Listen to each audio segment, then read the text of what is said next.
So, hello and welcome to this book launch organized by Historical Materialism. My name is Sebastian Budgen. I'm a member of the editorial board of Historical Materialism and the journal and the book series. And so today we will be discussing a book that was published in the book series by Sven-Eric Liedman. Title of the book is The Game of Contradictions, the Philosophy of Friedrich Engels and 19th Century Science. This is a book that was originally published in Swedish in the 1977 and then in an abridged form in German in 1986. But the edition that we have in English now is the fully unabridged edition and has been published by the Historical Materialism book series, as I said, in first by Brill, and it's now out with Haymarket Books in the US. There's a 40% discount at the moment if you want to buy the book, which you should all do, of course. Just to briefly introduce Sven-Eric, he is a professor emeritus at the of History and Ideas and Science, History of Ideas and Science at in Gothenburg, Sweden. Some of you will know his book that came out with Verso in 2018, A World to Win, The Life and Works of Karl Marx, the biography of Marx. So Sven-Eric will be talking about, will be introducing this book on Engels, firstly, and then we will have two respondents. Khan Kangal, who is associate professor at the Department of Philosophy in Nanjing University. He is the author of a book called Friedrich Engels and the Dialectics of Nature, which was published in 2020 by Palgrave Macmillan. And he's also the author of a number of other works, for example, on Marx's Bonn notebooks, and works. He's doing research on the young Marx, young Hegelian, 19th century German political philosophy, and so on. So Khan will be responding to Sven-Eric, and then also we have Darren Rosso, who is a socialist activist based in Melbourne, Australia. He is the author of a book that's also just been published by the Historical Materialism book series called Daniel Ben Said, From the Actuality of Revolution to the Melancholic Wager. That was published this last year, 2023, by Brill, and will be coming out short, well, 12 months later with Haymarket Books. Darren is also the author of a forthcoming book on Karl Korsch, also in the book series. And most relevantly for this session, he is the author of a long article in Marxist Left Review about Engels and philosophy. So the format will be, as I say, Sven-Eric, then Khan, then Darren, and you will of course have time to pose questions in the chat, which I will read out once the three of them have spoken, and then I suspect that they will want to interact with each other. So, Sven-Eric, I'm going to hand you the floor so that you can start this discussion.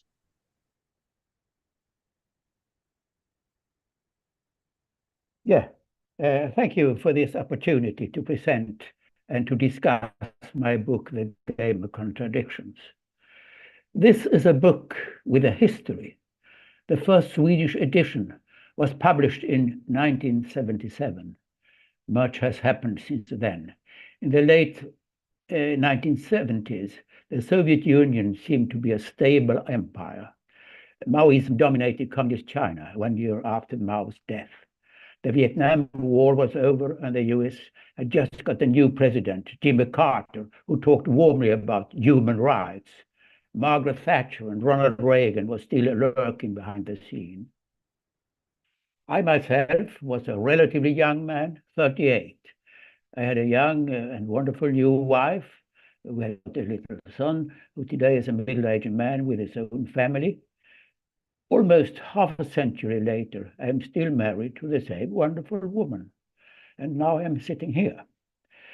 The game of contradiction was a tough project. I had been working on it for several years. Already in 1965, I had published the first Swedish translation of Marx's early writings, among them the so-called Paris, or economic philosophical manuscripts. Some years later followed a shorter monography on the young Marx, but the end was much more demanding. In fact, nobody had earlier published his writings in a wide historical context. He had been seen as a part of Marxism, either important or unwelcome. Of course, the relation to the core part theory was a key question for me too, but I found it necessary to widen the horizon and also put questions like how typical were Engels' writings like Anti-Dühring and the Dialectics of Nature for the second half of the 19th century. How did he inform himself about contemporary science?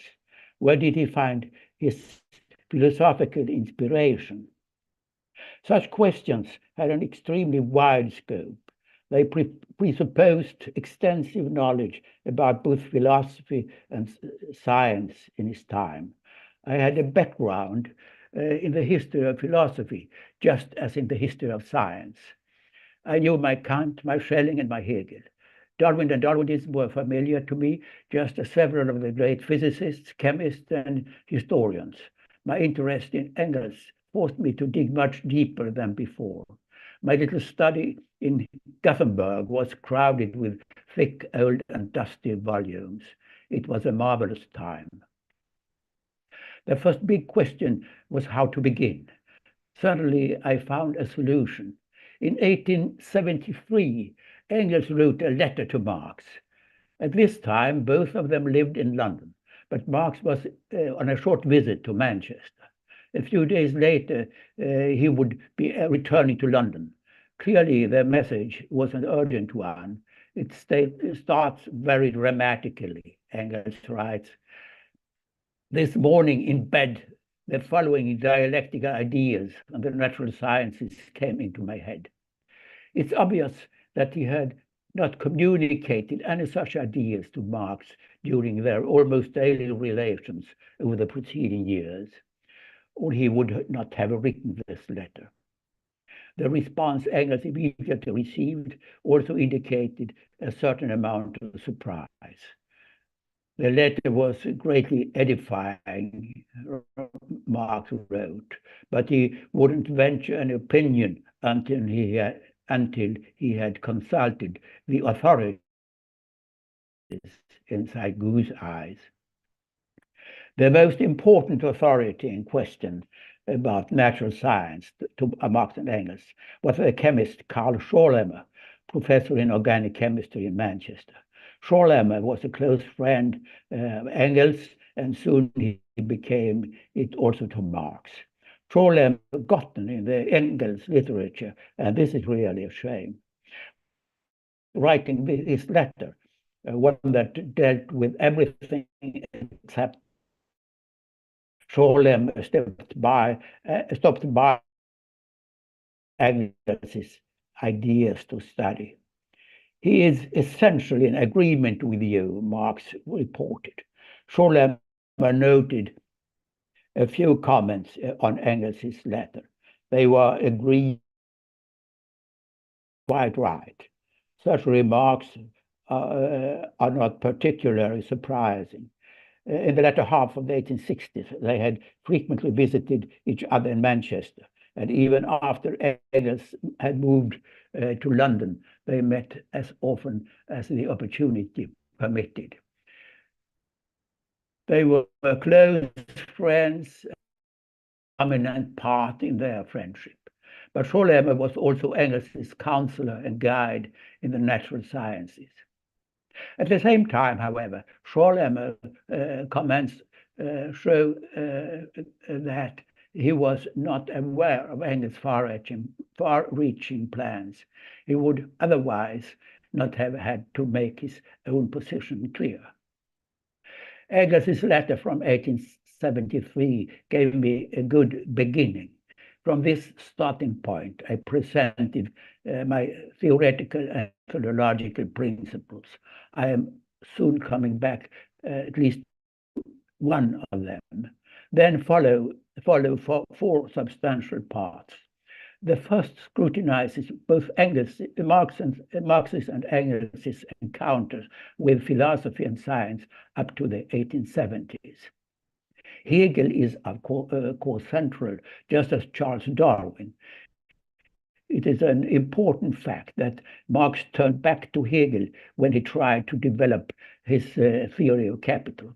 The result of this endeavor is most of all visible in the famous but unfulfilled, completed so-called introduction.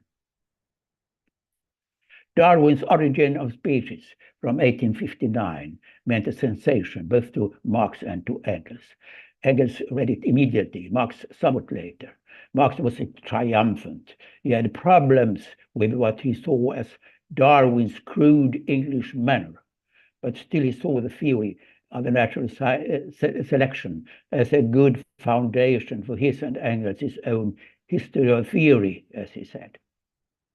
But both Marx's and Engels' interest in natural science went so. In the second part of my investigation, I give a wide panorama of the scientific development of the 19th century. It goes from mechanics to history. It's important to me that this background is given without any concentration to what directly Marx and Engels. Instead, I'm trying to give a relatively detailed picture of what an interested amateur could meet in articles and books. And this interest was widespread. Books were influential scientists, especially in Great Britain, presenting their results, were often sold in many copies, sometimes even in hundreds of thousands. Many scientists gave lectures for a big audience.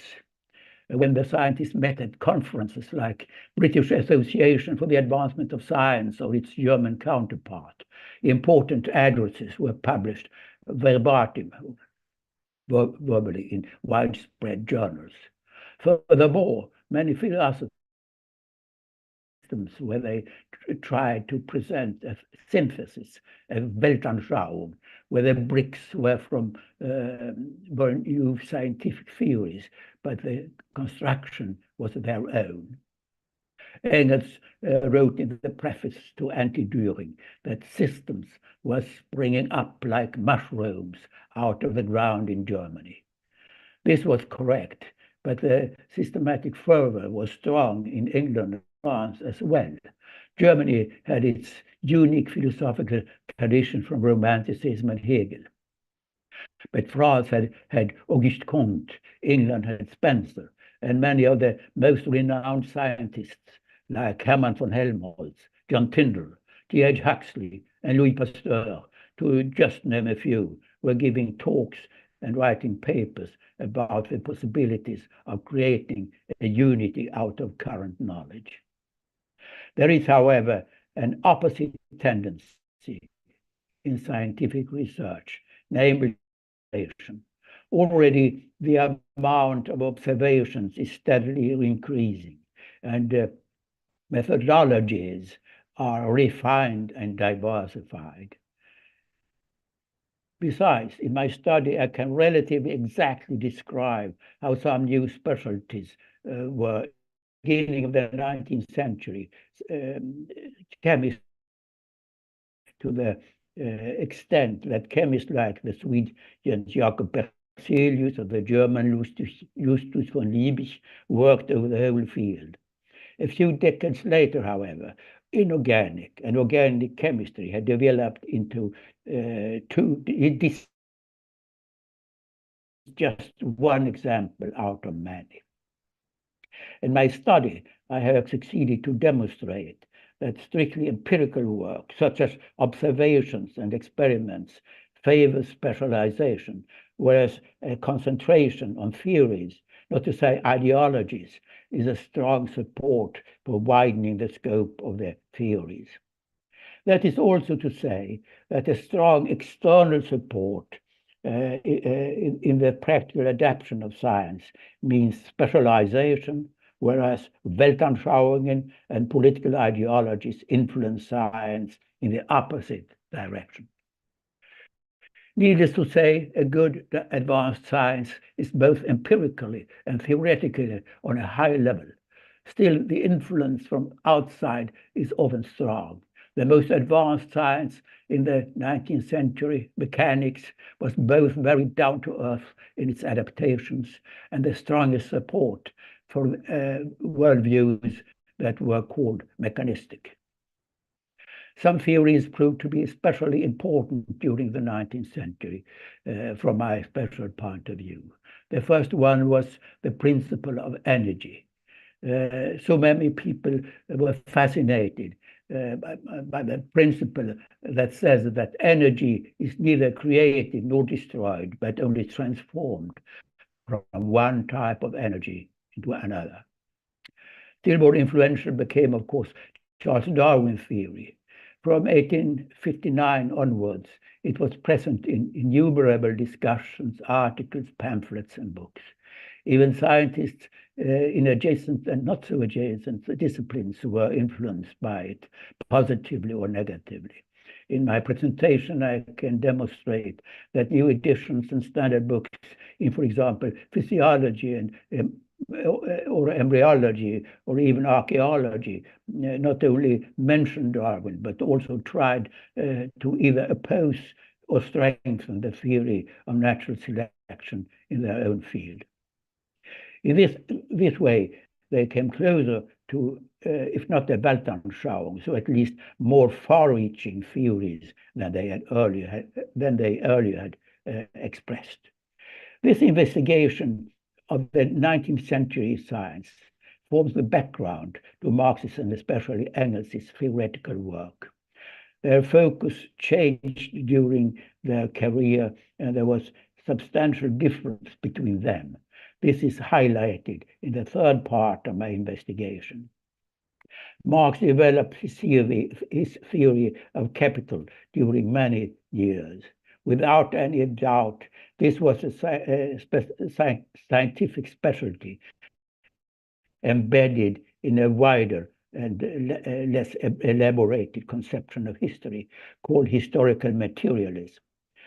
The question was near at hand. What was the relationship between this theory and this conception on the one hand, and other theories and other conceptions in the dramatic landscape of 19th century science and philosophy?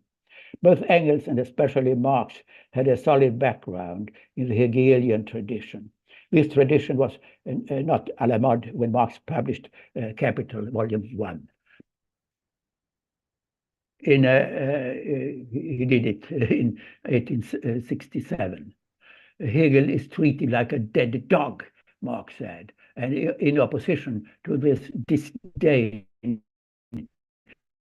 he claimed the use of Hegelian dialectics turned upside down. But evidently, this was not enough to give the theory of capital a good position in the contemporary world of science and philosophy. As we already know, both Marx and Engels followed rather intensely what was going on in contemporary science. Already in the late 1870s, Engels started to write short, sometimes almost aphoristic notes on what he had read. These remarks are in fact included in the volume first published in the 1920s as first Dialectics and Nature and then Dialectics of Nature. Engels had, for example, read the German physician Ludwig Büchner's book, Kraft und Stoff, or in English, Force and Matter. This book was very widespread in those days. Büchner had constructed a system where he tried to include all human knowledge, the human affairs could be explained by the two concepts that form the title of his book, Force and Matter. Engels was not at all satisfied with Büchner's philosophy. Büchner was a materialist like Engels, but he was also a reductionist, convinced that even human history and society could be explained by the concepts of force and matter. Both Engels and Marx found this type of philosophy untenable. The letter to Marx from 1853 marks a totally new phase in Engels' development. Something substantial on the relationship between nature and human history. From now on, he intended to develop a dialectic of the natural sciences. But now he began to systematize his studies, but his primary perspective remained the same as it was before 1873. The crucial issue was still the extent to which essential parts of Hegel's natural philosophy was confirmed by the new natural sciences. But this work was brutally stopped in 1876. Marx's Capital had been vehemently attacked by the German philosopher Eugen Dühring. Dühring was also a social democrat and influential, especially in Berlin. Wilhelm Liebknecht, a close Marx supporter, he urged Marx to defend himself. But Marx was still busy with the Capital and said no. And his friend. He was very reluctant. But finally, he took on the task and wrote what Dühring. He did a short time in many respects. It is a good Weltanschauung. But there is one element that is absolutely new for him, something he calls dialectical laws. There is no trace of earlier writings, but they are at the center of Dühring's attack on Marx's Capital. The background is most of all a footnote in the Capital Volume 1. There Marx writes about the Hegelian law between quality and quantity, which would find expression in both the natural sciences and history. Marx had listened to a popular lecture in London held by a German chemist called Hofmann, and clearly seen the connection. Curiously enough, in his response, Engels doesn't comment on Marx's completely sensational introduction of the concept of dialectical law, but instead only on the names of the chemists. Marx cites Scholem, the authority proposed other names. Marx attributes the concept of dialectical law to Hegel, but Hegel should never have talked about the dialectical law. Law meant to him something stable, immovable, and hence undialectical. Marx's innovation, quite in the periphery of his interest, had passed unnoticed had not Dühring attacked it. Dühring mentioned also a still more central Hegelian concept, namely the negation that Marx makes use of at the end of the Capital. To Dühring, Marx is a fully fledged Hegelian. In anti-Dühring,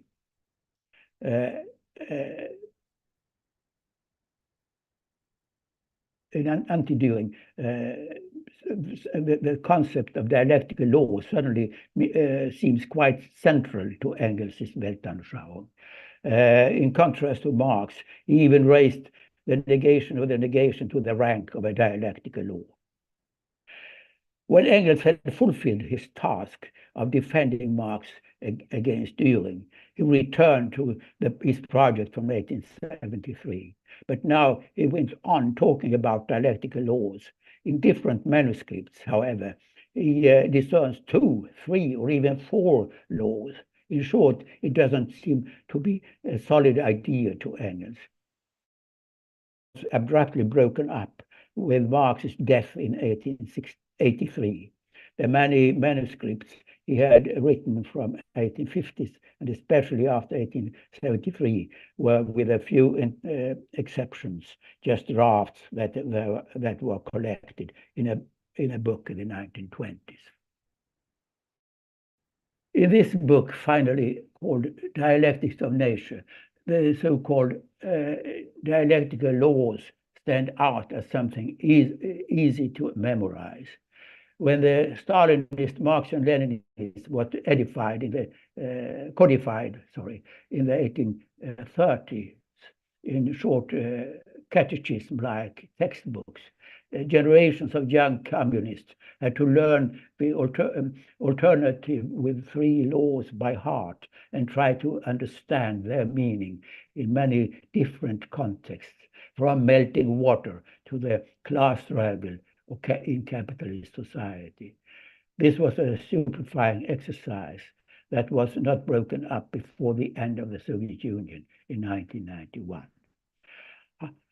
I myself never took part in any such service. Many comrades and friends who did so, and I saw that they were at least bewildered. There was such an enormous distance between that nonsense and the very subtle analysis of capital and capitalist society the Marx and Engels had opened up for. Hence, I was very satisfied when I found the origin of the so-called dialectical laws. Without Dühring's attack and Engels' defense, they would never have played a role in the future. A little footnote in the Capital had been only an affair for a few specialists. I'm sure that Engels himself was not happy with his dialectical laws. There is, in fact, a very strong indication of this when he, 3 years after Marx's death, summarized his Weltanschauung in the excellent booklet Ludwig Feuerbach and the End of Classical German Philosophy. There's not a word of any dialectical laws. The notion of dialectical laws has made it difficult to see the full value of Engels' effort to find a solid ground for Marxist theory in the rapidly developing and changing landscape of the natural sciences. The principle of energy,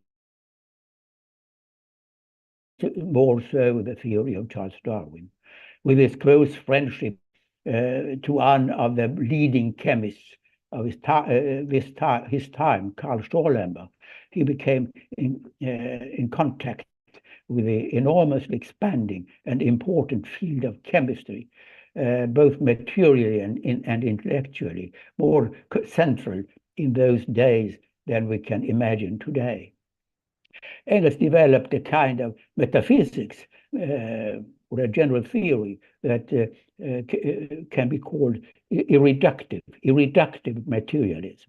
He's far from such reductionists as Ludwig Büchner, who claim that everything is, in reality, could be explained in terms of force and matter. It is true that everything has started with pure matter. The concept quality is absolutely central to Engels. He is often talking about qualitative leaps when describing the difference between two different scientific fields. Quality thus becomes primarily synonymous with property, or more specifically, property that a certain science, mechanics, physics, chemistry, biology, and so on, determines as decisive in its object of study. Mechanics calculates only with mass and acceleration. Physics, moreover, in the time of Engels, the special properties light, heat, electricity, and magnetism. Physics takes only molecules into account and not as chemistry to the atomic composition of these molecules. In this way, the hierarchy of sciences is built up, biology representing something new, just as human history. All this is, of course, a very 19th century philosophy of science, long before the Einsteinian revolution and still more before the quantum mechanics, not to talk about the double helix, the DNA and the RNA, or a modern anthropology or history. But as I see it, there is no problem to adapt the reductive materialism to nowadays science. Fundamentally, it is a philosophy, or if you prefer, metaphysics, that sees reality as very complex, but in a fundamentally materialistic, developed out of non-organic matter, the species of man out of biological evolution. But life is fundamentally different from inorganic matter, just as man is different from other species, as he looks, he or she has a history. History means that man has changed his environment and this in which he lives and still does so. This history forms a series of qualitative leaps. The period that Marx and Engels studied most intensely was capitalism. Capitalism cannot be reduced to earlier societies, but it has developed out of early pre-capitalist society. This was what I fundamentally have to say as an introduction to our discussion. I'm happy that I now have two so qualified discussants here. Thank you. Thank you very much, Sven-Eric, for that introduction. So now, as I said, we're going to go over to our two discussants. First of all, Kan Kangal. Great. Thank you very much for the invitation and the opportunity to engage with this important work. First of all, a couple of personal remarks. I came across Sven-Eric's work possibly in 2007 or 8. At the time when I developed an early interest in this question concerning dialectics of nature. The kind of literature I was dealing with was largely philosophical, and then afterwards I came to the political controversies over Engels' philosophical legacy. And there was this one book that's really left a certain strong impression on me, and this was indeed Sven-Eric's book, except that this book was the German abridged edition. And I was really indeed quite curious as to how this full version looked like, and it is now that we have the English version, I am more than delighted to have the full view showing as to how Sven-Eric developed this entire approach, both to the philosophical side, the philosophy of science, Engels' understanding of the dialectics, Engels' inheritance of Engels' philosophy, Engels' approach to the 19th century natural sciences. The one reason why this book, already at that time when I was reading the German version, that it stood out was it was unclassical, unorthodox, in the sense that it was not hagiographic, unlike the Eastern or Soviet receptionistry of Engels, but it was also not dismissive in the dogmatic sense of the term that we may find in some versions of Western Marxists, or the so-called Western Marxists, such as Marcuse. Now, one problem in this sense of having this full version in English after so many decades is that many things happen in between. Now, the Swedish edition came out in the late 1970s. And since then, many things happened, such as, for example, Per Anderson's book on Western Marxism came out. And the intellectual trajectory today is a bit different than the 1970s, especially if you keep in mind the climate peculiar to the Cold War debates with regards to the so-called Marx and Engels problem. And when people today think about Engels, the first thing that comes to their mind is usually the political controversial side of Engels rather than the intellectual insight. So my problem has been always, my primary concern with Engels has been always the philosophical side, and I have considered personally the political controversies rather, let's say, to be kind of a distraction. But still, the political side is important, and this round, I would like to ask Sven-Eric a couple of questions whose answers I was not able to find or locate in this longer version. And one question is, how would you position yourself with regards to the so-called Western Marxism, Soviet Marxism debate? And the reason that I am asking is personal, but at the same time, intellectual. Personally, I am just interested as to how you would see this work that you have composed in the past from today's perspective, but intellectually and politically, Anderson is making this claim that the so-called Western Marxism has this moment of inception with the two books. The one is by Korsch, the Marxism and Philosophy. The other one is by Lukács, History and Class Consciousness.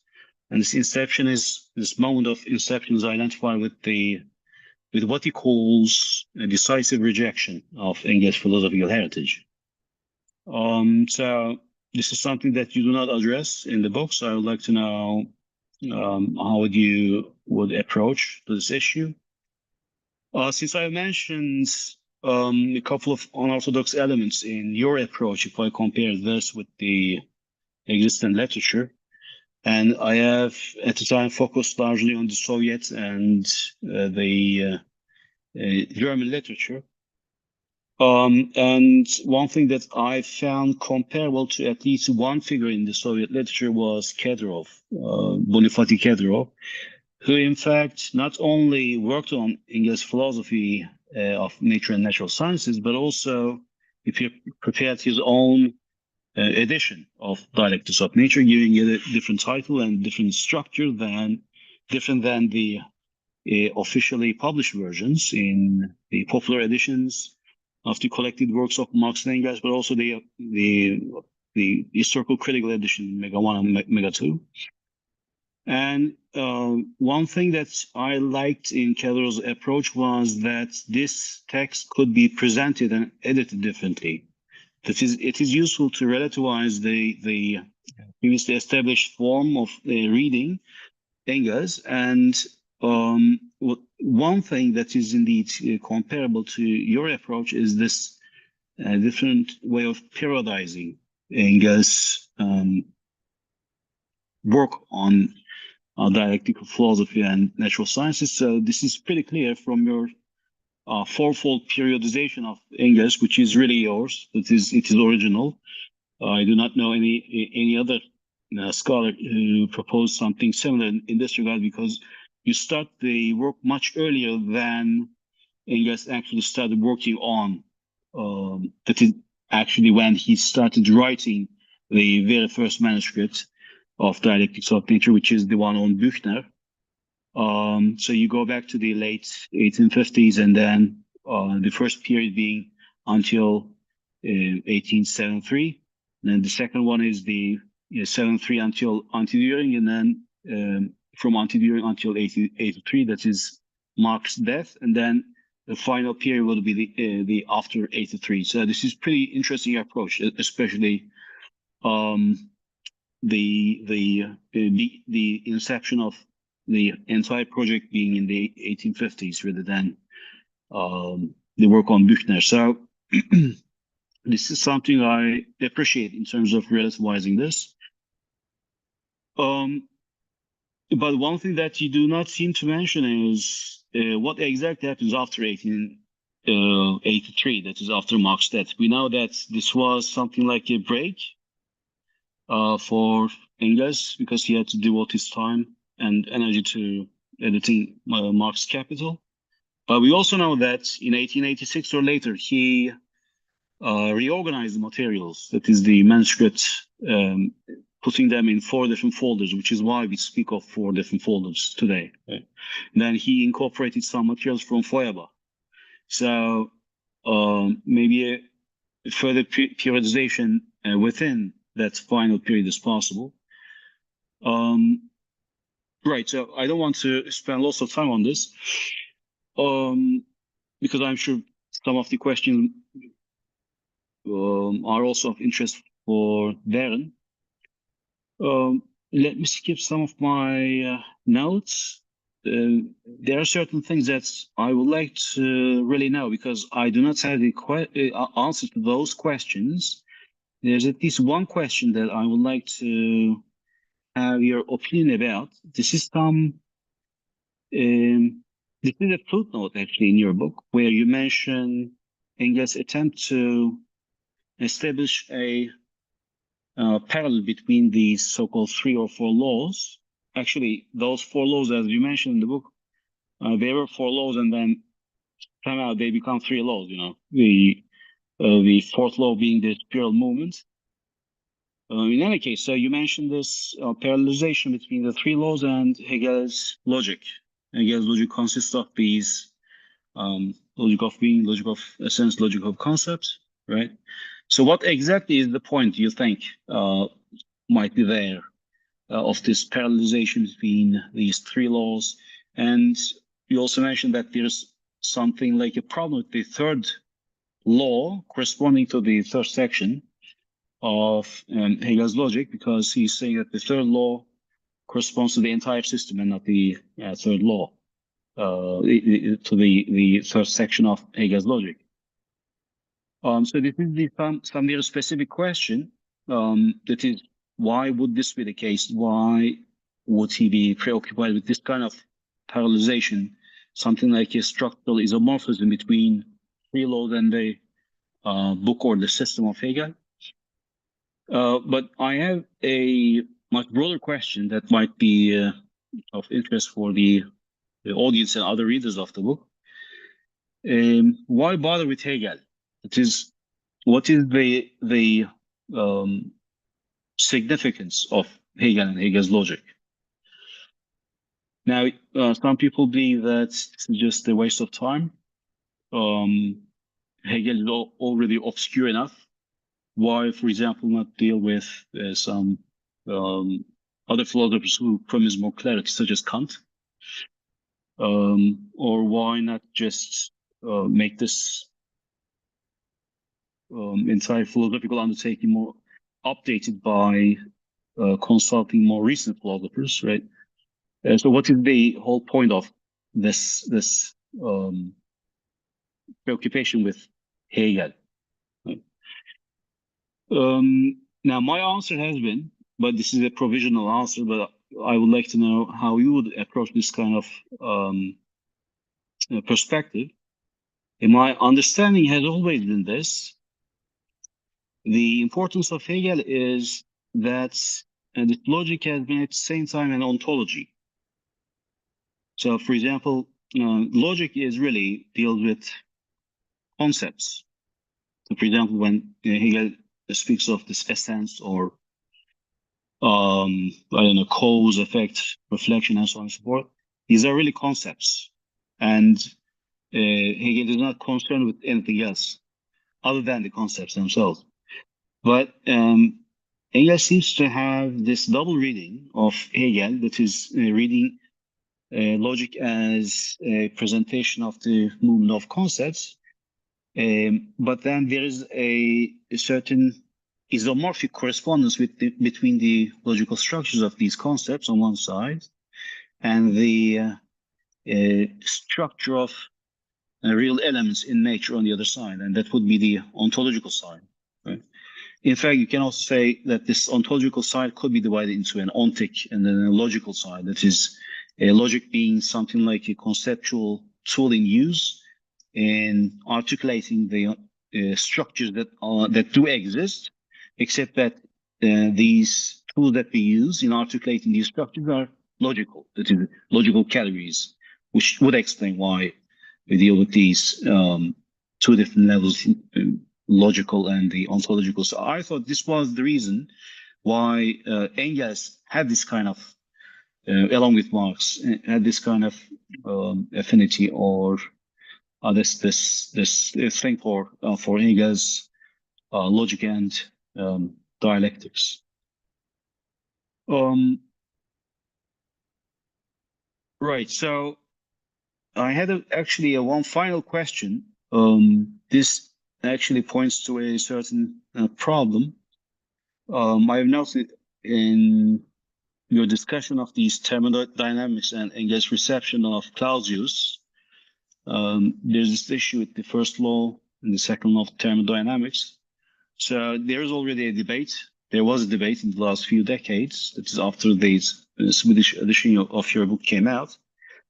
And this debate usually clusters around Engels' alleged dismissal of the second law of thermodynamics. So he was in favor of the first law, but then he was not so much in favor of the second law. The first law being energy cannot be created or destroyed, and the second one suggests that in isolated systems, entropy will expand to a maximum. It is referring to the level of disorganization. And one thing that I did not really figure is how you would distinguish this heat death from the second law, because you seem to equate heat death theory with the law of entropy. And the problem is that Engels is objecting not against the second law, but against some of the extrapolations of the second law. So, for example, heat death. Right? So this is an important distinction. And I failed to find this distinction. Now, I would be curious to know how you would respond. Right. So I had some other notes, but I'm sure Darren would like to. He would also have some good insights into the debate. Yeah. So this is pretty much it on my side for the first round. Thanks very much, Khan. So I forgot to mention, and I've seen him pop up in the chat. So great thanks to Jeff Skinner, who translated this book from Swedish into English, a massive, I imagine, extremely challenging job. So thanks very much to Jeff. And Khan mentioned considerations on Western Marxism, and some of you will be aware that Historical Materialism Journal is preparing a special issue on the category of Western Marxism, which Khan and Darren and others will be contributing to. All right, so I'm going to hand over to Darren Rosa. Well, thank you very much for the invitation. I think this is an excellent book. I'd like to begin with, my main idea and impression about Sven Liedman's book is that it opens the possibility and the opportunity for a many-sided discussion about Engels. And it's a book that shows that Engels is a figure with whom we will do well to think alongside, but to think alongside at the same time as not being the same as accepting past thoughts as such. And in this sense, I have three rather brief and limited comments about Engels's unfinished and unfinishable project of the dialectics of nature, as I was impressed by the game of contradictions.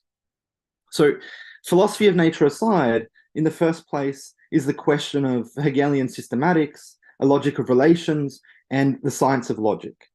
The depth of relationship Engels had to the Hegelian logical configurations of thought, Hegel's thought determinations, seems incontestable.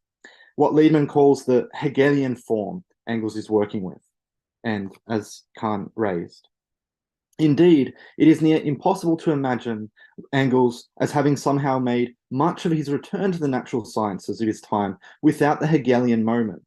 Hegel represented a way of thinking conceptuality, a specific Wissenschaft, a logic of relations and the concept that continued Kant's reflective turn against the old metaphysics, while also being a mobile set of perspectives with which to apprise the breakthroughs of the natural sciences of his time, working through their content, thinking through their relations, like the synthetic, analytic moments of knowledge, the forms of judgment, and what Hegel calls the Verstand and Vernunft distinction between the understanding and so-called speculative reason. However, at the same time, and here is, I think, a really critical point to my mind, a problem is raised for Engels' unfinished manuscripts on dialectics of nature and nature, which is consistent with Engels' own historical attitude toward logic. Engels seems to have recognized that logic undergoes breakthroughs, and such breakthroughs were possible. He seems to see logic as becoming a kind of so-called empirical science like the others, whatever questionable terminology this invokes, and psychologistic illusions that this invokes. And Liedman identifies such psychologistic illusions. For instance, Engels was ambiguous when using the phrase the laws of thought to refer to the dialectic, which comprised the model for the enumeration of the dialectical laws in the 1879 manuscript. This matters specifically, I think, in relation to the breakthrough of modern logic made by Gottlob Frege, which Engels was unaware of. Engels had no working relationship to the Fregean revolution in modern logic, which was underway in either Engels' very late years and after his death. The Fregean breakthrough poses a significant problem for thinking about a reconstructed materialist dialectic, however. Perhaps there is an ambiguity at the crux of Engels' own use of the Hegelian logic and of the Verstand, Vernunft distinction in order to reach a reflexive relationship to the natural sciences, which compounds perhaps an ambiguous relationship to his positivist statements and dialectical materialism that Liedman draws out. Because once the Fregean breakthrough takes place, logic cannot be thought of as it hitherto was, which had prevailed often in psychologistic terms like the laws of thought. And this, again, a term that Engels uses in this sense. And we should recall that the psychologism dispute that takes place in the late 19th century had serious works of logic defended by the psychologistic tendencies behind it. And Frege overcame psychologism by effectively demonstrating that the meaning of a concept or a theory is not defined just in the heads of their users or their thinkers, but objectively in the actual normative context of their theoretical findings.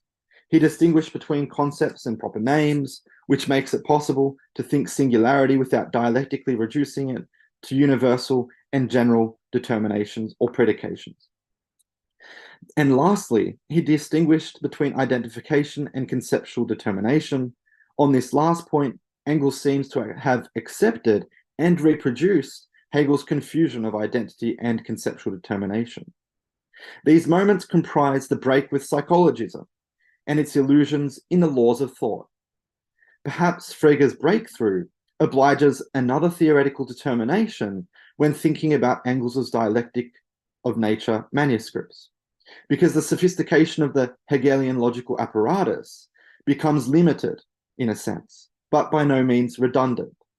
Limited only in the sense that if Engels is correct, that logic became or has become a historically grounded science, and that breakthroughs in logic could be expected, then perhaps this should pose different questions about the relationship between logic, the systematic Hegelian philosophical apparatus, and the discoveries of the specializing natural sciences.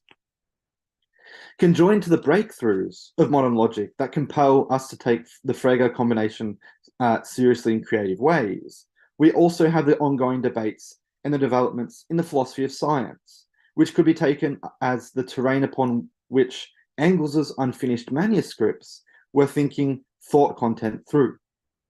Liedman's book contributes something very unique here and very important to my mind, with its emphasis on science and ideology, and its efforts to theoretically and historically work through the tensions between specialization and system building, the real and material and theoretical determinations of science, and the institutional histories across Germany, France, and England. Engels himself invites us to creatively work through his conjunction of Hegel and irreductive materialism and the natural sciences in terms that might relate to the philosophy of science, all the way from falsificationists like Karl Popper to Imre Lakatos' research programs, Gaston Bachelard's epistemological cut, the rational constructivists in Germany, Thomas Kuhn's historical paradigms, up to Paul Feyerabend's anarcho-epistemology and the Bayesian revolt and the new experimentalism. At stake in all of these so-called philosophies of science can be the question of a conflictual scientificity that Liedman draws out specifically toward the end of his book on Engels. While I would not want to anticipate what could emerge from this creative and critical encounter, Liedman's book is a profoundly helpful resource for doing so, and this means it is a book that can speak to the philosophically informed, politically antagonistic, and historically minded conceptual present. Now to the second point.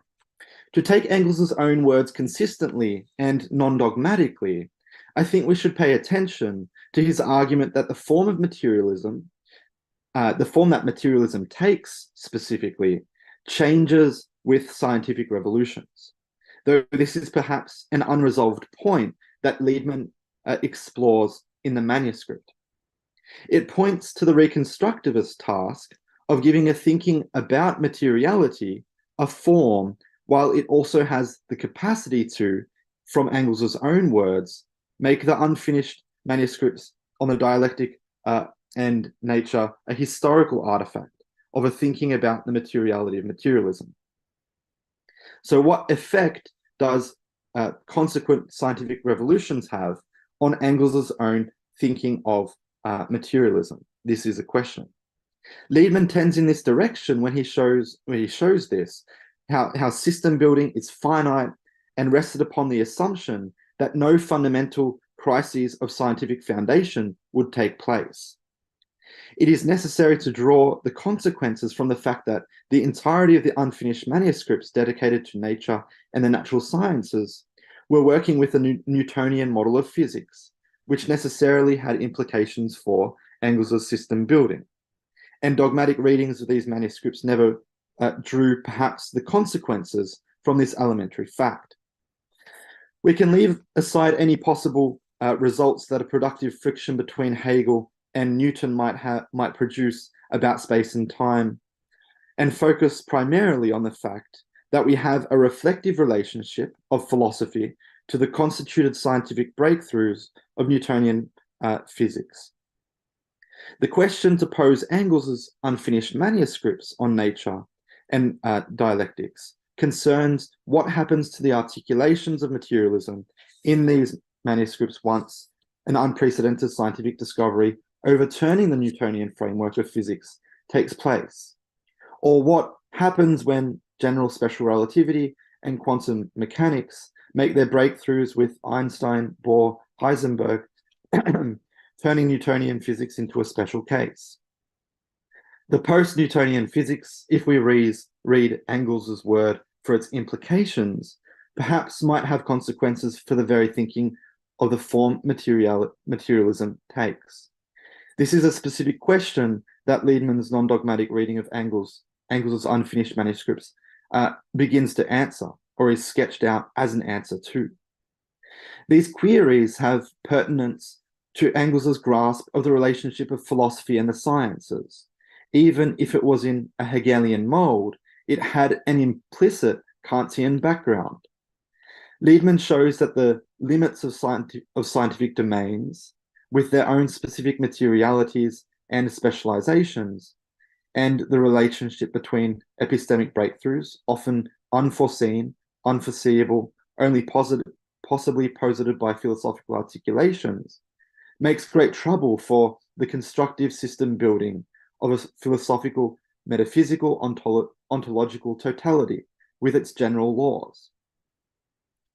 In place of such constructions, such finite philosophical models that put a claim on the infinite, it seems to me that Engels pays very fine attention to the constitutive epistemic breakthroughs of the sciences. Philosophies can place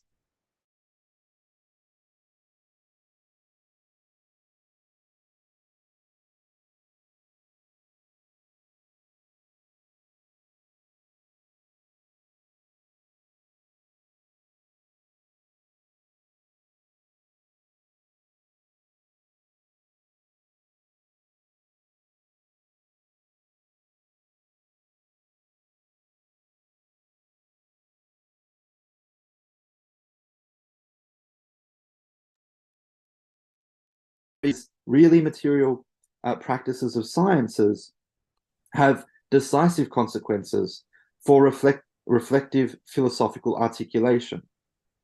After these practical scientific breakthroughs, a philosophically reflective practice follows. Thus, when we read Engels's Hegel-science conjunction, we would do well to keep in mind that Hegel was rather faithful to Kant's insights into the consequences of scientific discoveries for philosophical practice. Perhaps this is the fine point, perhaps, where Hegel and Schelling differed about system building. With Engels and his irreductive materialism, we witness a mobile, fluid form of thinking.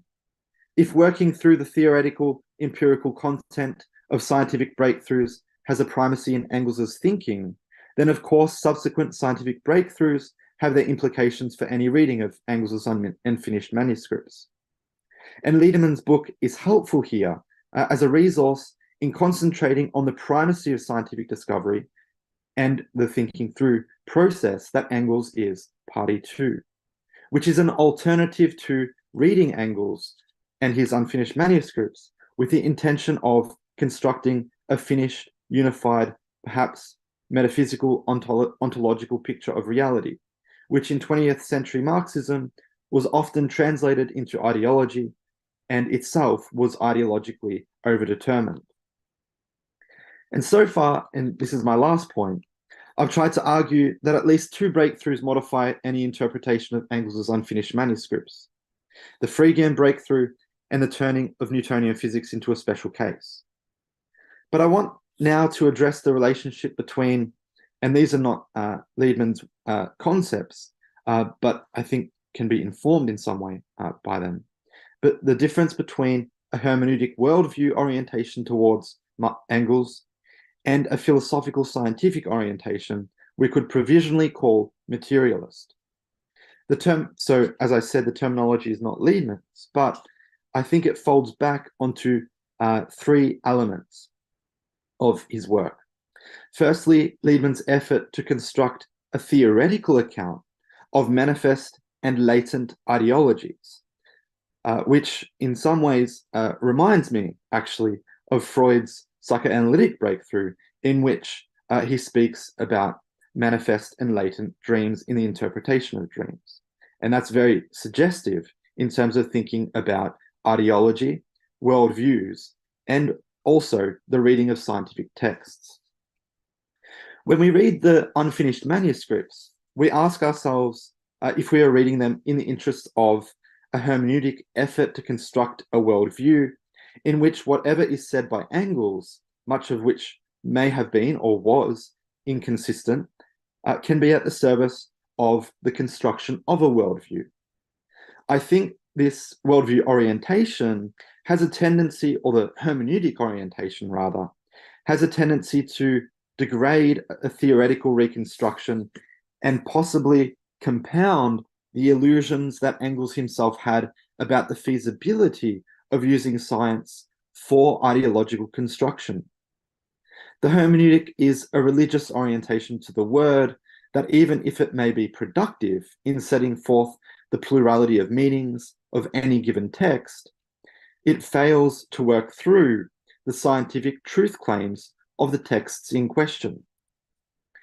And perhaps the key Freudian point here is made well by Samo Tomšič, while in another vernacular compared to Liedman's book, captured the dilemma faced by Engels quite well. The signed universe of the worldview satisfies the desire for knowledge much better than science, the latter having its epistemological revolutions and instabilities, where meaning meets security in the worldview, and the worldview perhaps is the first and foremost in its task, and what it tries to achieve is to produce a reality that appears to function without any further negativity that might overturn it. And so the coherent picture of a closed ideological worldview tends to collapse with revolutions in scientific knowledge.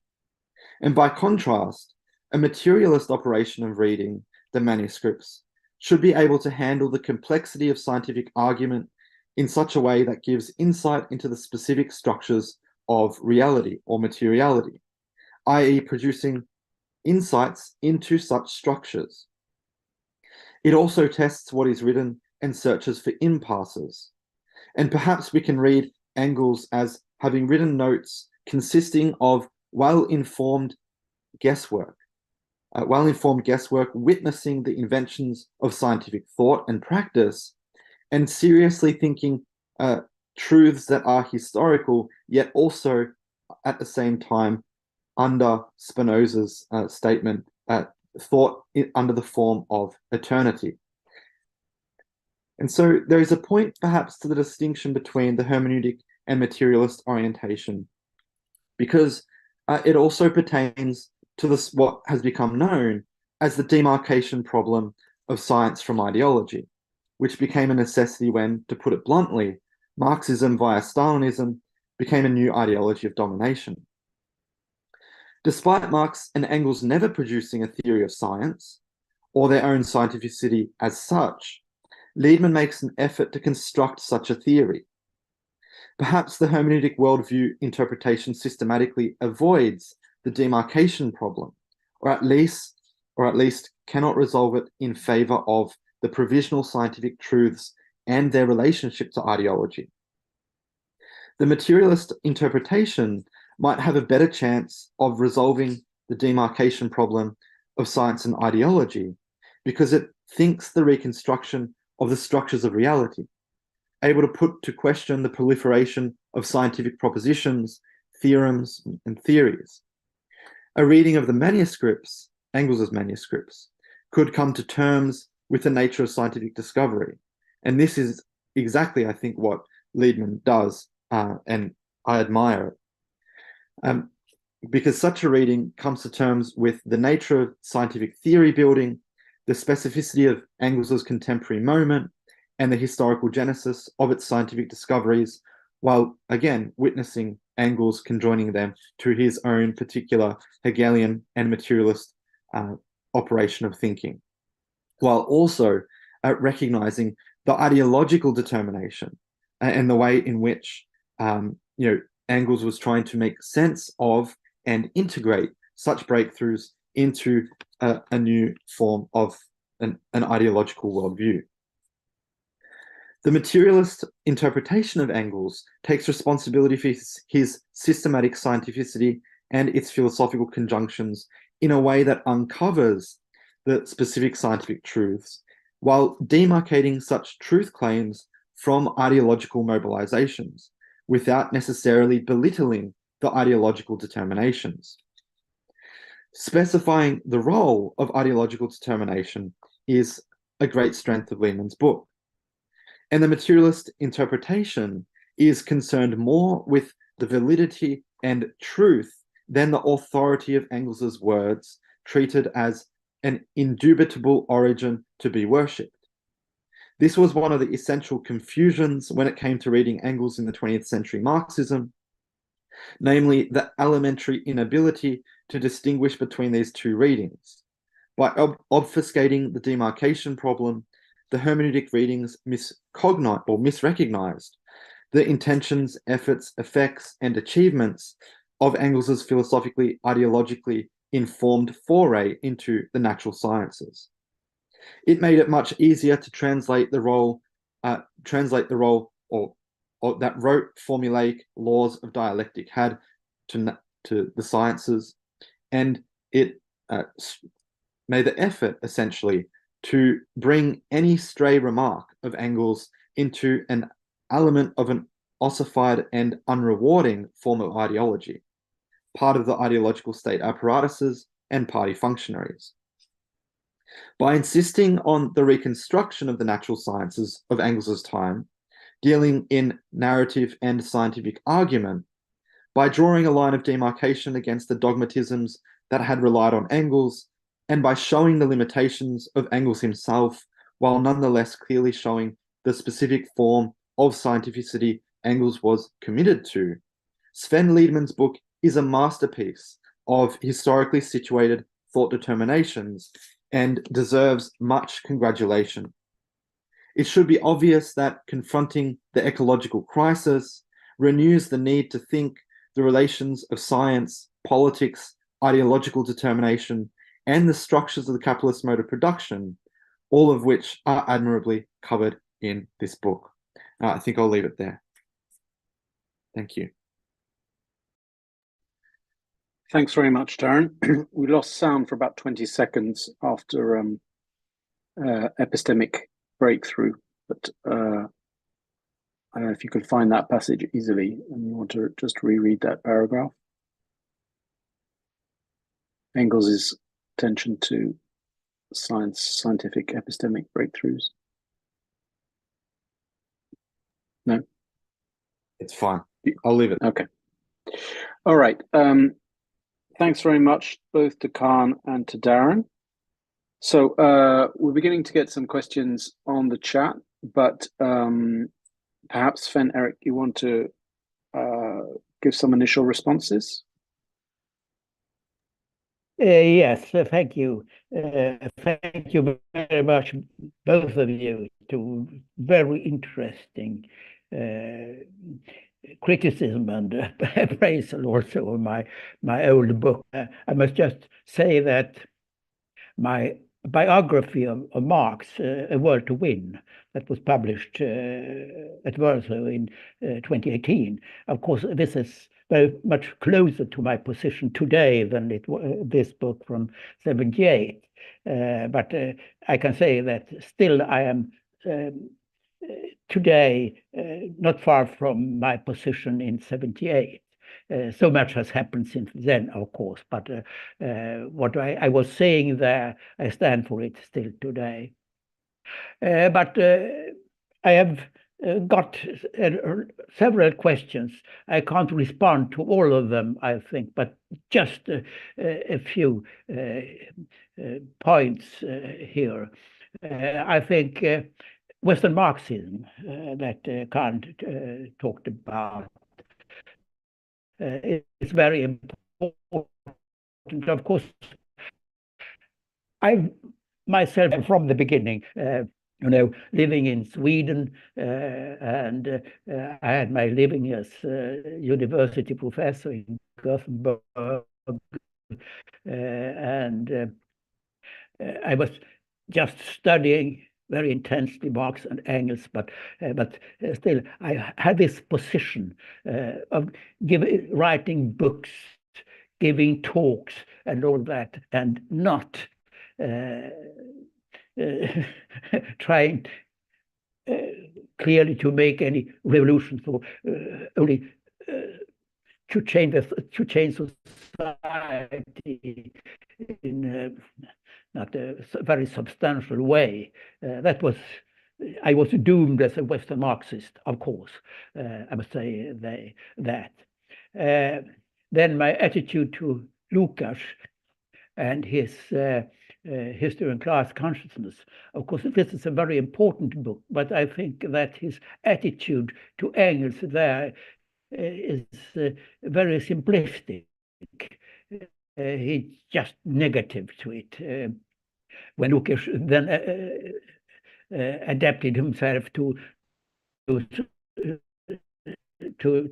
another attitude to this, but still, I think it's very, to me, Lukács' position is untenable.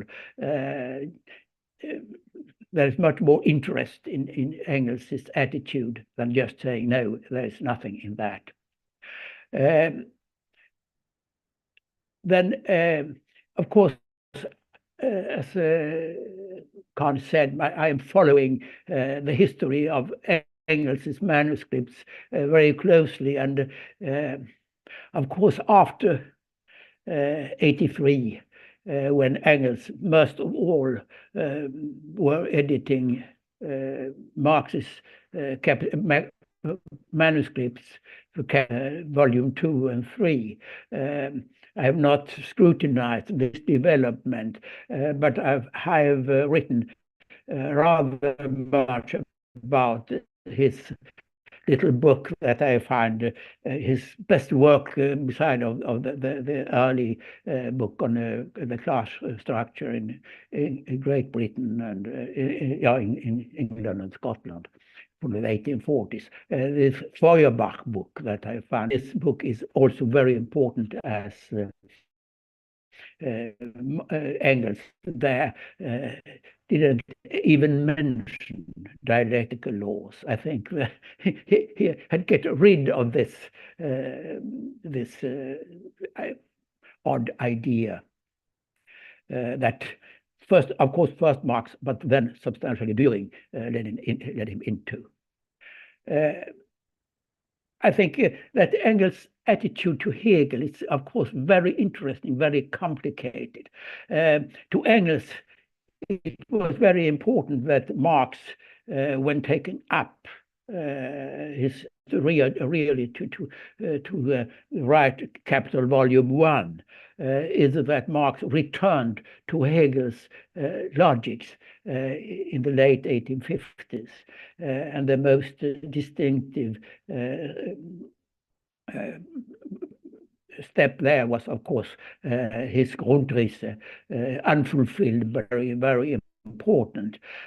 And to Engels, Engels didn't exactly know what Marx was dealing with, but they discussed Hegel, and to both of them, most of all to Marx, but also to Engels, it was very important to say that Hegel was not a dead dog, but his philosophy, his ideas were very important still in contemporary political and scientific and philosophical work. I think that the problem comes to some extent with Marx saying you have to turn, it's impossible exactly to turn Hegel upside down. As the fundament of Hegel's ideas was human thought, human ideas, human spirit, as he says. Materialism Hegel turned upside down. There, the fundamental, the foundation of reality is just matter, and matter has no thoughts in itself. So you can't turn Hegel upside down. And yes, that's a problem. I think I could address it more in my book than I did, but I tried at least to give some hint I think in the last part of my book. Then I may have some comments. Also, Darren said here, very interesting, of course, is this Engels' attitude to logics. He was really a child of his time, as Darren also said, and that the logistics turn here is, of course, so very important to 20th century understanding of logics, and this is far behind what Engels had any idea of. I could have written more about this. I'm sure. I had my own read a lot about modern logics, but I think I can't remember it exactly now, but I think that this problem had been too big to really to address. Then about the relationship science ideology that Darren discussed very intensely and interestingly. I think also that it's very important also today to analyze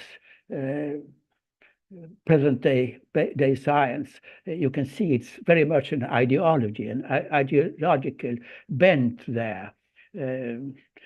I had for many years a friend who was an international renowned physicist, and we discussed very much, those ideas that are very widespread among physicists today about multi-universes, parallel universes, and so on. Both my friend, whose name was Karl-Erik Eriksson, internationally renowned, as I say, as physicists, we were both epistemologically realists. So we had problems with it. We saw the ideological bent of this interpretation of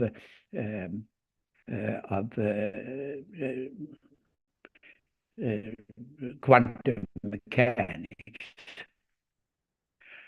Yes, I think that this problem of specialization is still interesting me very much. Specialization versus ideology versus such a philosophy that Engels tried to develop. I think that it is still possible today to talk about materialism in a positive way, that it can be adapted to nowadays science, I'm sure. Yes, that were a few comments on what my discussions. Thank you for this opportunity. Okay, thank you very much, Sven. So we have a couple of comments in the chat, which I will read out, and of course, it's open to any of you to respond. The first is from Ralph Electual. That's obviously a pseudonym, but I think we can guess that that's Ralph Domain, whose comment is the following. The tiresome Marx versus Engels debate aside, it seems like those engaged with Engels and the philosophy of science, and those occupied with the interpretation of Marx's Capital in view of the Hegelian dimension, live in two non-intersecting worlds.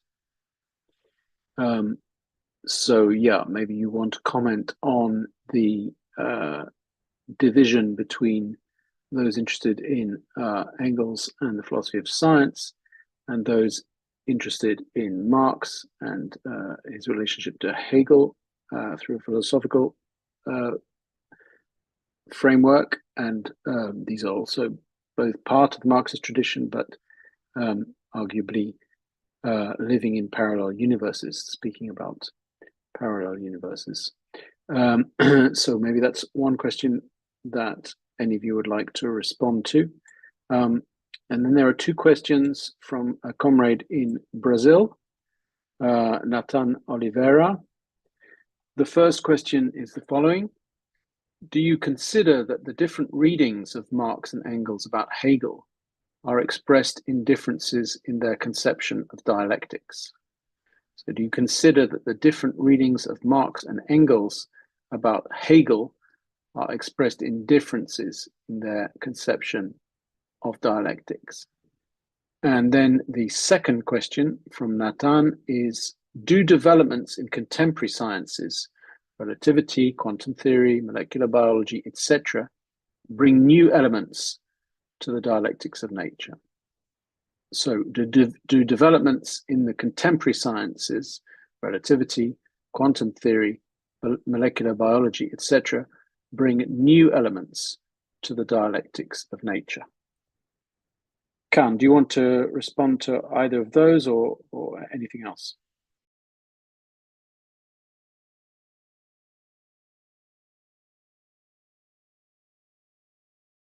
Yes, I have just a short comment. I think the different universes, those reading Capital very intensely, and those talking about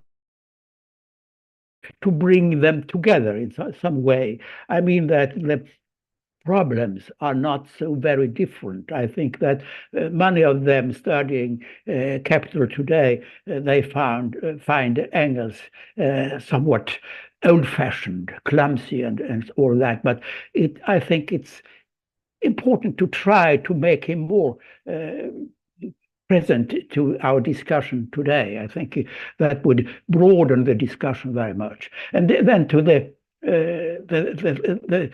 other questions, I think dialectics of nature, I think it's still important in trying to understand nowadays science. It's not easy to do it for an amateur, for an outsider, but the physicists are very busy to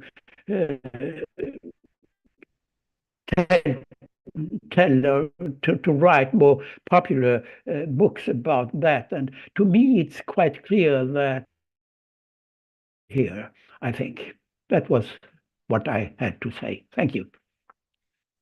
Thank you, Sven. Can, do you want to respond to those questions or anything else that either Sven or Darren has said?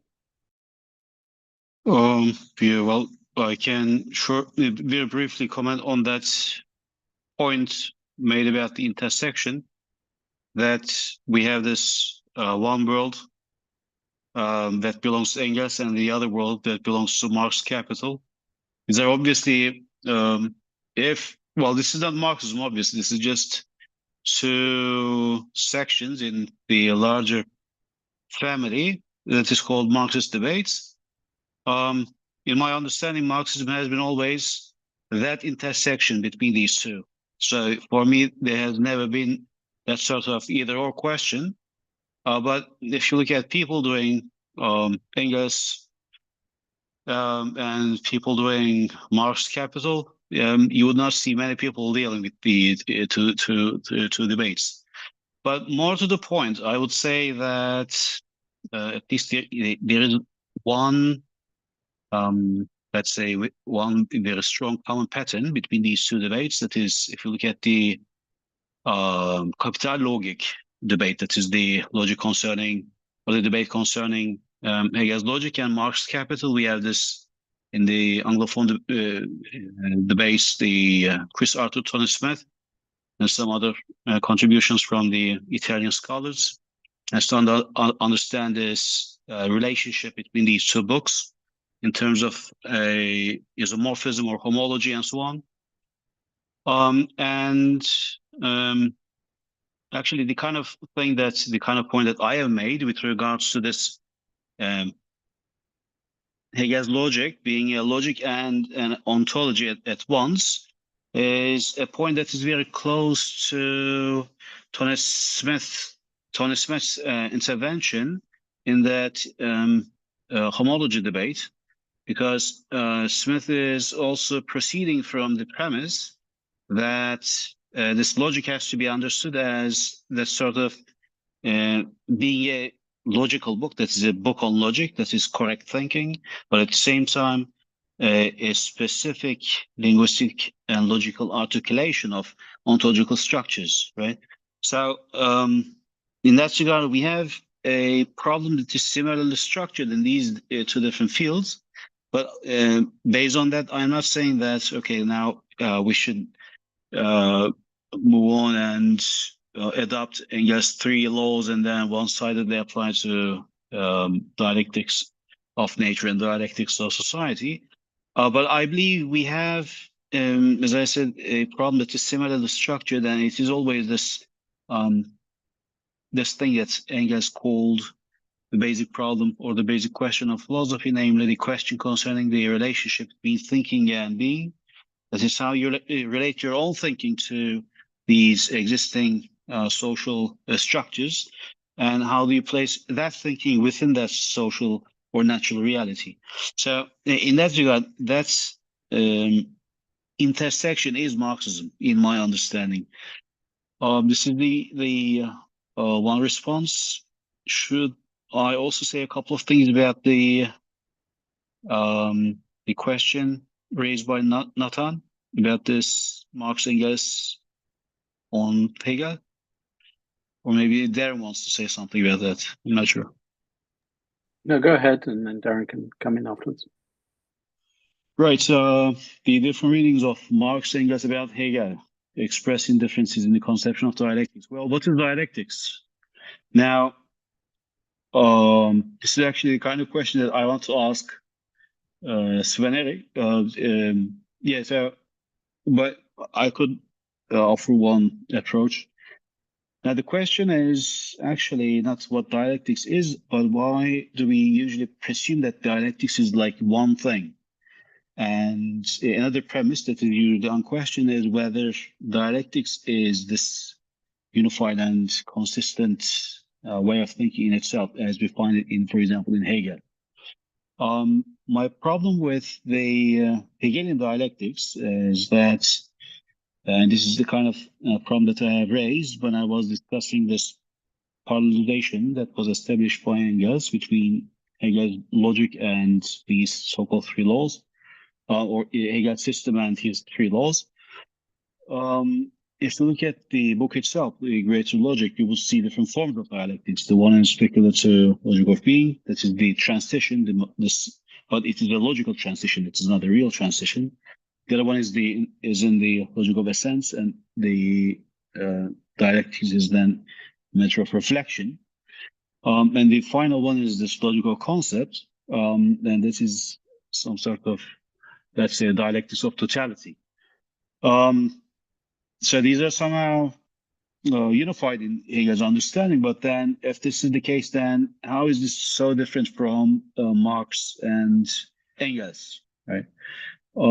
Now, from Hegel's perspective, you can say that Hegel would have agreed with a lot of things that Engels would have said with regards to dialectics of nature, insofar as logic is itself concerned with the logical articulation of ontological structures, but then those ontological structures have to be laid out and properly demonstrated by the natural scientific investigations. But this natural scientific undertaking must be fully and well informed by philosophical conceptions. Right?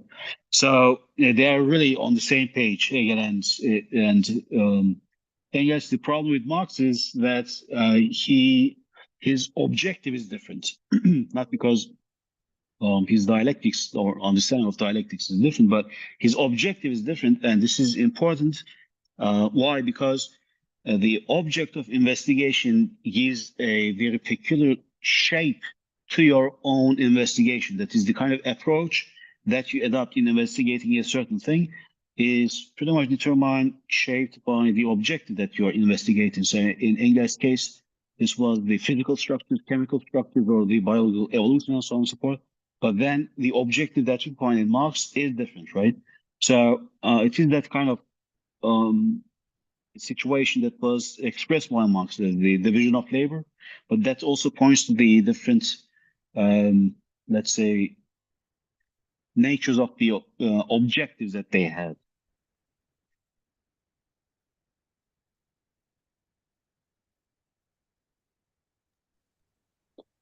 Okay, thank you. Darren, do you want to respond? Yeah, just a few points. Can you hear me firstly, though? Okay. On the question of Hegel, I think one of the interesting differences, you could say, between Engels and Marx, and I wouldn't want to overstate this, but the difference of object, of course, that kind of refers to, but also the difference of metaphor. And so where, Marx uses the famous metaphor of putting Hegel upside right in the postface to capital. Well, I think Engels's favored metaphor for the relationship between his own dialectic and the Hegelian dialectic is the analogy with Lavoisier's discovery of oxygen and the break against, the discovery that phlogiston was not a non-entity, essentially. And so we have a relationship between a rationally kind of valid element of the Hegelian kind of operation of thinking that Engels derives, and I think he captures it with the metaphor of the break with phlogiston, and he uses that metaphor, of course, later on to speak about the discovery of surplus value and so on in terms of Marx. So it's an important metaphorical a reference point that he has, and it speaks to the fact that I think, and this speaks to the object-specific nature of a dialectic, insofar as we have Marx and Engels having to break down, to search through Hegel for the thought determinations that they can use. So the logic of relations, the modality of the concept, in order to then carry out their theoretical reconstructions. And, one example in Capital, where Marx begins with wealth and then the commodity, we have an analytic moment and then a synthetic moment of thinking, and that is covered already in Hegel at the towards the end of the Logic, where he talks about the relationship between the analytic and synthetic moments. But I want to make just one other point about Engels, which I think I'd like to hear what Sven-Eric you think about this. It's Engels's relationship to the material practices as such, because I think that for instance, his reading of Hegel's forms of the judgment, which are in book 3 of the Logic, and concerning the concept, where Hegel puts forward a judgment of a quality of a thing, a judgment of necessity, and a judgment of the concept. And then, he's got a series of judgments, rather. And Engels essentially reads this and then relates it to how, I guess, material practices and the formation of scientific laws takes shape. And so he reads, I think, the claims, for instance, that friction is a source of heat. This is a qualitative judgment, and then after in 1842 we have Julius Robert von Meyer, James Prescott, Joule, Ludwig Kolding discovering another judgment, namely that all mechanical motion is able to be converted into heat by means of friction. And so according to Engels, we have a transition from the qualitative judgment to the reflective judgment, which required not only a historical development, but also advances in empirical knowledge and developments of material practices and so on. This is a very broad question, but the point I'm trying to make is we need to think about material practices and their development and how Engels understood this and how this related to Hegelian, or rather dialectical, forms of thought. And it's also an addendum, rather, to the ontological metaphysical arguments that that Kahn's making. So I have that a point along those lines. So what's the role of material practices in Engels' thinking that you discern? Thanks, Darren. Sven-Eric, do you want to respond? Yes, I'll try to do so. Just a little. I think this question of the difference between Marx and Engels, of course, it's substantial.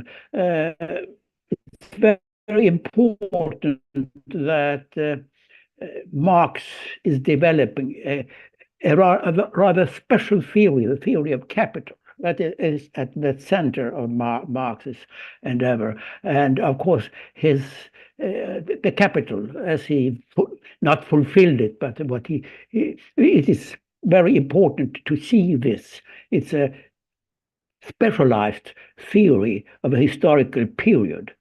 It's very different from Engels, what Engels did in Dialectics of Nature or even in Feuerbach. That is a kind of philosophy, very broad, an effort to synthesize what was science in those days. Of course, see and know today, after the critical edition of Capital, the Marxist manuscripts and Engels' elaboration of Volume 3, you can see that Engels, he misinterpreted, he misunderstood some very important things in Marx's theory of capital. That is quite clear today in research on capital, that Engels, he didn't understand exactly how important to Marx not only the productive forces, capitalist capitalism as a functioning system was. So there are differences. Marx, of course, according to Engels, he read what Engels wrote, but he was not an insider. He saw it from outside. But I think still that to Marx it was important what Engels did. When he talks about Engels' work, he says it's very substantial. This broad panorama that you can see in Engels, what Engels' ideas about this. So I think it's quite clear that they were different, but they were not. They were unanimous in some substantial way. But Engels, he couldn't exactly understand all the intentions of Marx or in Marx's writings, and that is quite clear today. So this was something that was not at all clear when I wrote The Game of Contradictions. But today we know it after the critical edition of Marx's manuscript. Thank you. Thank you, Sven-Eric. Okay, I think we've had a good discussion, and we've been online now for an hour and a half. So I think I'm going to bring this to a close. Thank you very much to Sven-Eric, to Kan Kangal, and to Darren Rosso for participating in this session. Again, I want to encourage all of you to buy and read Sven-Eric's book, which is now out in paperback from Haymarket Books, and also to encourage your libraries and institutions to buy the Brill hardback edition, along with other books from the book series. It's very important that you support us there, and also encourage you all to take up a subscription to Historical Materialism Journal, where many of these debates will be taking place. I hope Khan and Darren, for example, will be writing up their comments in the form of articles on Sven-Eric's book. We're very pleased to announce that from the first issue this year, we will be increasing our page count in the journal from 1,000 to 1,500 pages. So I would encourage you all. There's currently a very attractive 35% discount offer on subscriptions to the journal, which you can find out more about if you email sales, SALES, at brill, BRILL.com, sales at brill.com, and ask for the discount. So yeah, I would encourage you to participate in those activities, and also to sign up to, if you're not already a member, to our various social media, Facebook, Twitter, Instagram, and our email list, to be further apprised about new activities and new conferences and events like this. There are several broadcasts of this nature around HM books that will be happening. There's going to be one that's starting very soon on a very interesting book in about, well, in a few minutes, about a book about Friedrich Pollock and Max Horkheimer. And over the next few weeks, we'll be doing broadcasts around other books published in the HM book series, including Darren Rosso's book on Daniel Ben Said, I hope.